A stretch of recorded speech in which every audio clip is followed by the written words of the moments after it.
So, poem number 3, Keeping Quiet, poet Pablo Neruda.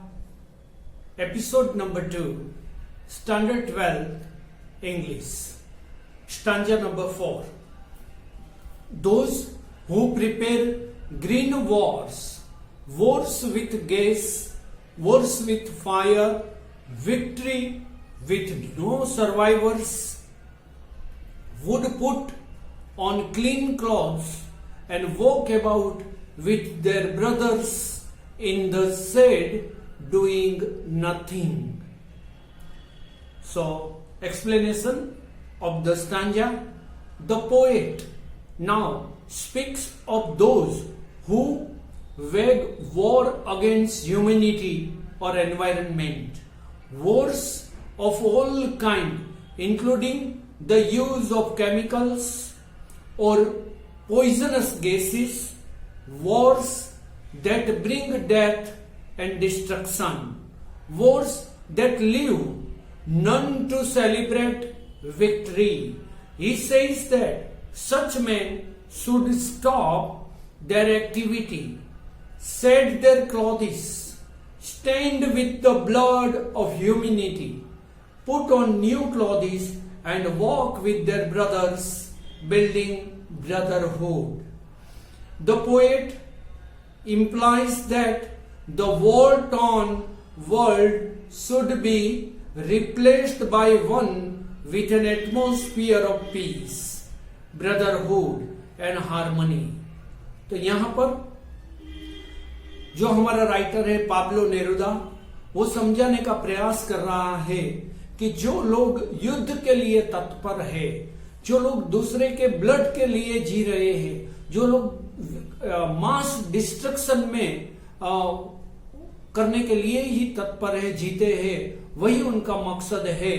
दूसरे का बुरा करके वो खुश होते हैं। ऐसे लोगों को वो समझाने का प्रयास कर रहे हैं कि आप कोई भी तरीके से यदि युद्ध करना चाहते हो, किसी भी तरीके से डिस्ट्रक्शन करना चाहते हो, तो वो सब कुछ छोड़कर आप ब्रदरहुड, भाईचारा की भावना रखो, दूसरे को भी सम्मान करो, और वही समझाने का यहां पर पूरा प्रयास किया है। तो जैसे सम्राट अशोक बहुत ही शक्तिशाली सम्राट था, हिंदू चक्रवर्ती राजाओं में वो बहुत हायर लेवल के ऊपर इनको कंसिडर किया जाता है।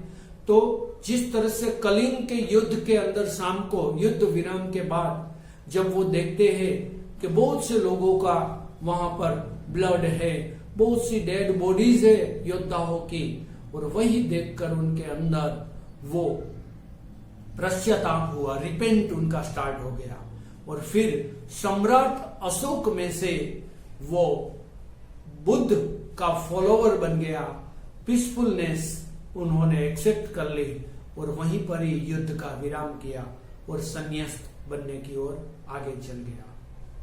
तो यहां पर पोएट भी यही समझाने का प्रयास कर रहा है कि सत्ता से किसी को न जीतो, मगर सेवा से जीतो, किसी को सहयोग करके उनका हृदय जीतो, उनकी संपदा सत्य में वही है, उनका आदर करना सीखो।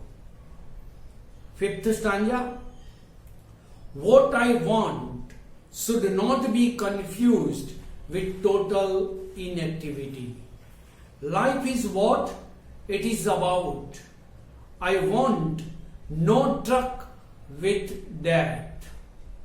Means the poet makes a clarification that though he is advocating the need for silence, his advice should not be confused with total inactivity.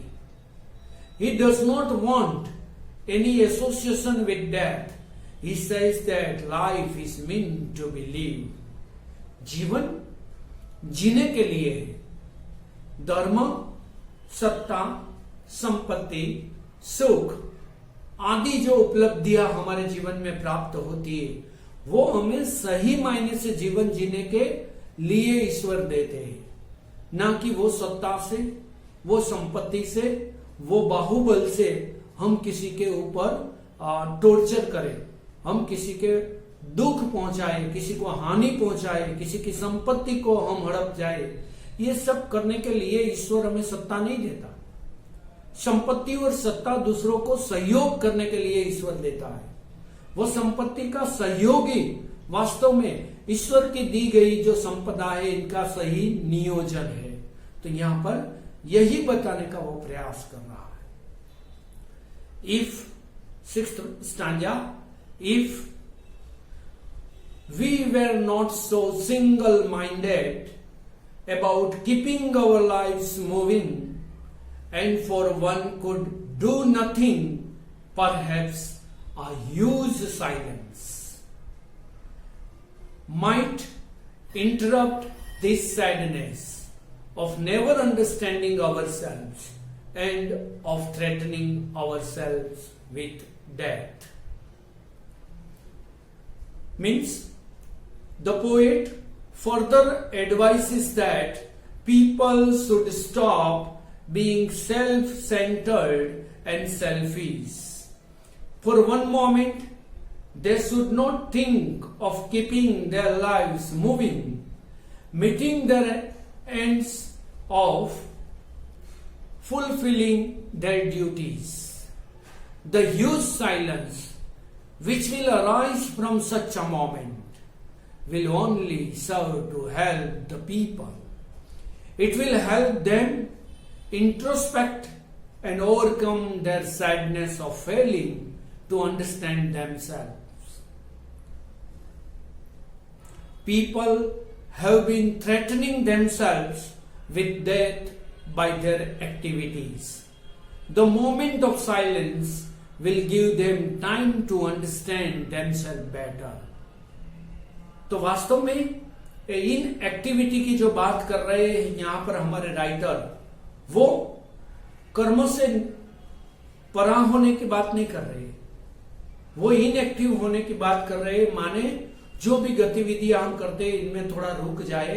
यदि हम साइलेंट हो जाएंगे, इनएक्टिव हो जाएंगे, तो हमें पूरा इंट्रोस्पेक्ट करने का अवसर मिलेगा।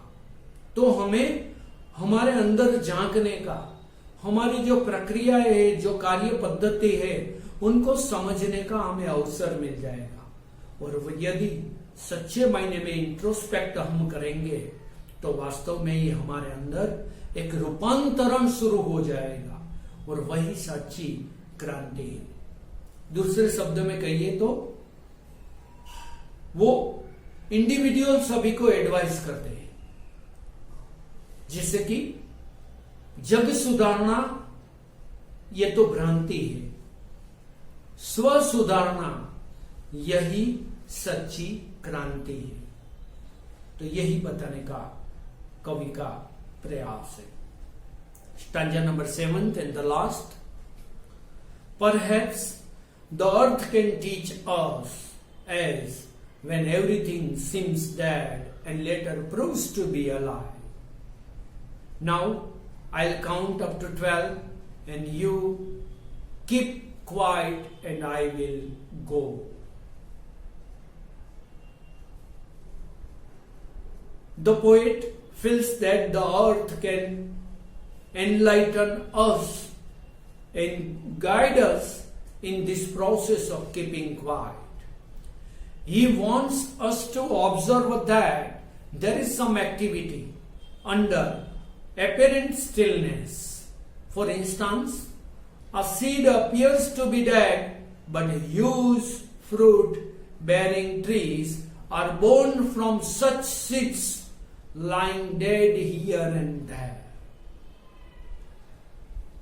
तो वो यहां इस सीट के एग्जाम्पल से समझाने का प्रयास कर रहे हैं कि इनएक्टिव होना माने क्या।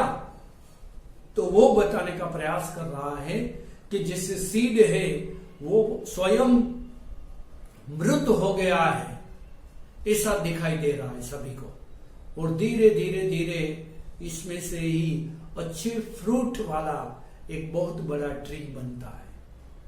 उसी तरह यदि इंसान थोड़ा इनएक्टिव बन जाएगा, थोड़ी पैसिवनेस रखेगा, ये सभी जो डिस्ट्रक्टिव बातें हैं इनमें जुड़ने से अपने आप को वो दूर रखेगा, तो जरूर ये जो सीड हमारे अंदर है, संभवित हमारे अंदर शक्यताएं है, हमारे आत्मा का जागरण जरूर हो सकता है। Finally the poet thinks that he has said what he intended to. Now he wants us to keep quiet while he is counting to 12, after which he will leave.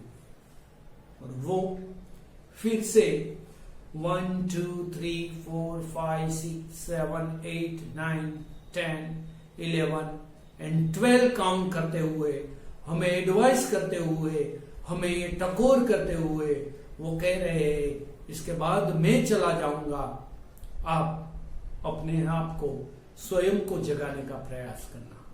जैसे ओशो रडनिस ने बताया है, चेत सके तो चेत, थोड़ी देर पुकारूंगा और चला जाऊंगा।